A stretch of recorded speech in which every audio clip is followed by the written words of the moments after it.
Mushroom gravy பாருங்கள். இது நீங்கள் சப்பாத்திக்கே சாப்பிட்லாம், சாப்பாட்டுக்கும் சாப்பிட்லாம். டேஸ்ட்டு ரொம்ப நல்லாயிருக்கும். இந்த மாதிரி பேட்டர்னில் எப்படி இந்த கிரேவி செய்கிறதுன்னு நம்ம பார்க்கலாம்.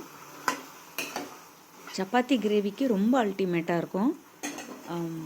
பாருங்கள், சப்பாத்திக்கு மாவு பிசைஞ்சு வச்சிடலாம். ஒரு சிட்டிகை உப்பு, சிட்டிகை சுகர், இது ரெண்டையும் போட்டு கொஞ்சம் தண்ணி விட்டு நல்லா பிசைஞ்சு சப்பாத்தி மாவு ரெடி பண்ணி வச்சுருவோம். அடுத்து மஷ்ரூமை நல்லா வாஷ் பண்ணுவோம். பாருங்கள், இந்த தடவை நல்ல பெரிய பெரிய மஷ்ரூமாக கிடச்சிது. ஒரு 4 பேக்கெட் வாங்கிட்டோம். பாருங்கள், இதை ரெண்டாக கட் பண்ணி அப்படியே லைட்டாக மேலே இருக்க தோலை உரிச்சிட்டு நீட்டாக சுத்தம் பண்ணி எடுத்து வச்சாச்சு. இதுக்கு 1 ஸ்பூன் சோம்பு, 1 ஸ்பூன் மிளகு, ஒரு 3 கிராம்பு, 3 ஏலக்காய், 2 பட்டை, பிரிஞ்சி இலை, பூண்டு, புதினா, தக்காளி 2 தக்காளி, 2 பச்சை மிளகா, ஒரு 6 பெரிய வெங்காயம்.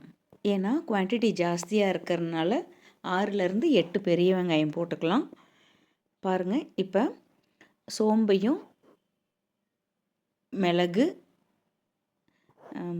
புதினா, பூண்டு, ஒரு சின்ன துண்டு இஞ்சி, இதை போட்டு நல்ல ஃபைன் பேஸ்ட்டாக அரைச்சி எடுத்துக்கலாம். பாருங்கள், இப்போ ஒரு தவாவில் எண்ணெயை ஊற்றி பட்டை, கிராம்பு, ஏலக்காய், பிரிஞ்சி இலை இதெல்லாம் போட்டு வதக்கிட்டு வெங்காயத்தையும் போட்டு வதக்கலாம். 2 பச்சை மிளகாய், கருவேப்பிலை. இது ஒரு கோல்டன் நிறம் வர்ற அளவுக்கு நம்ம வதக்குவோம். இது நல்லா வதங்கிறதுக்கு கொஞ்சம் உப்பு போட்டுக்கலாம். உப்பு போட்டிங்கன்னா சீக்கிரமாக உங்களுக்கு வதங்கும். எப்பயுமே நான் வெஜிடேரியன் செஞ்சாலும் சரி, இது மாதிரி மஷ்ரூம், இந்த மாதிரி எந்த ஐட்டம் செஞ்சாலும் அந்த வெங்காயம் நல்லா செவரணும். நல்லா செவந்து வந்தால் தான் அந்த வாசனை நல்லாயிருக்கும். இப்போ அந்த அரைச்சி வச்ச விழுதை இதில் போட்டுடலாம். இதுவுமே நல்லா வதங்கட்டும். ஒரு பொன்னிறம் வந்தால் தான் அந்த வாசனை வரணும். அது வதங்கும் போது அந்த வாசனை நல்லா வந்தால் தான் நல்லாயிருக்கும், உங்களுக்கு டேஸ்ட்டாக இருக்கும் எந்த ஒரு சமைச்சாலும். இப்போ நல்லா வதங்கிட்டுருக்கு. இப்போ தக்காளியை போடலாம்.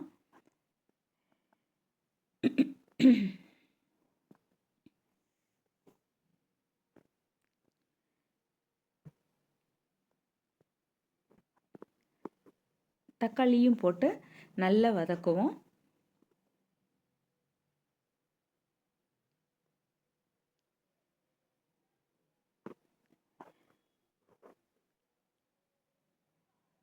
இப்போ தக்காளி வதங்கும் போது இன்னும் கொஞ்சம் நல்லா அந்த இஞ்சி பூண்டு விழுது நல்ல வாசனையாக வர ஆரம்பிச்சிரும்.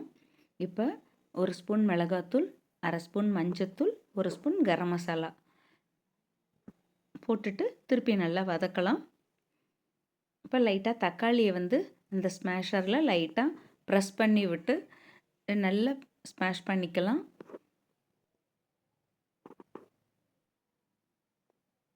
கொஞ்சம் சீக்கிரமாக வதங்கும் உங்களுக்கு. இந்த மாதிரி நல்லா ப்ரெஸ் பண்ணி விட்டுருங்க.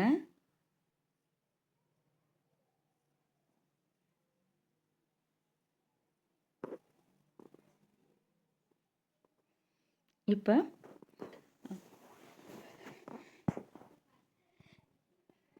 மஷ்ரூமை போட்டு நல்லா வதக்கலாம். மஷ்ரூம் பார்க்க தான் நிறைய இருக்கும். அது வதங்க வதங்க அப்படியே குறைஞ்சிரும், அளவு குறைஞ்சிரும். பாருங்கள், அந்த பேன் நிறைய வந்திருக்கு 4 பேக்கெட்டுன்றதுனால. ஆனால் பாருங்கள், வெந்துச்சுன்னா குறைஞ்சிரும், கொஞ்சமாக சுண்டிரும். பாருங்கள் எப்படி நல்லா வதங்கி சுண்டிருச்சு பாருங்கள். மஷ்ரூமு அப்படியே எண்ணெய் பிரிய ஆரம்பிச்சிருச்சு பாருங்கள். நல்லா வதங்கி மசாலாலாம் நல்லா இறங்கிருச்சு. இப்போ நல்ல சப்பாத்திக்கு தொட்டு சாப்பிட்ற பதத்துக்கு வந்துருச்சு பாருங்கள். இப்போ புதினா போட்டுக்கலாம், புதினாவை போட்டுக்கலாம், கொத்தமல்லி, கருவேப்பிலை இது எல்லாமே நம்ம போட்டுக்கலாம். லைட்டாக போட்டு தூவி விட்டோம்னா ரொம்ப நல்லாயிருக்கும் அந்த ஃப்ளேவரு. இதை நம்ம சாப்பாட்டுக்கும் போட்டு சாப்பிட்லாம், சப்பாத்தி எல்லாத்துக்குமே நல்லாயிருக்கும்.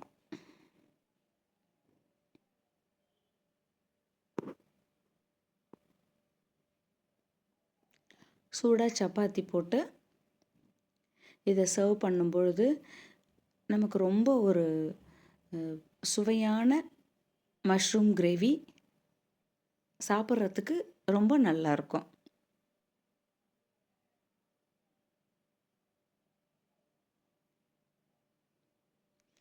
இது சப்பாத்தி மட்டும் இல்லை, பரோட்டாக்கு கூட இந்த டேஸ்ட்டு நல்லாயிருக்கும்.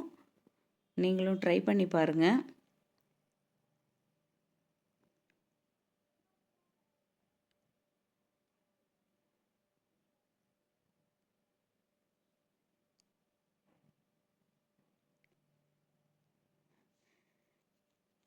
சுவையான மஷ்ரூம் கிரேவி ரெடி ஆயிருச்சு.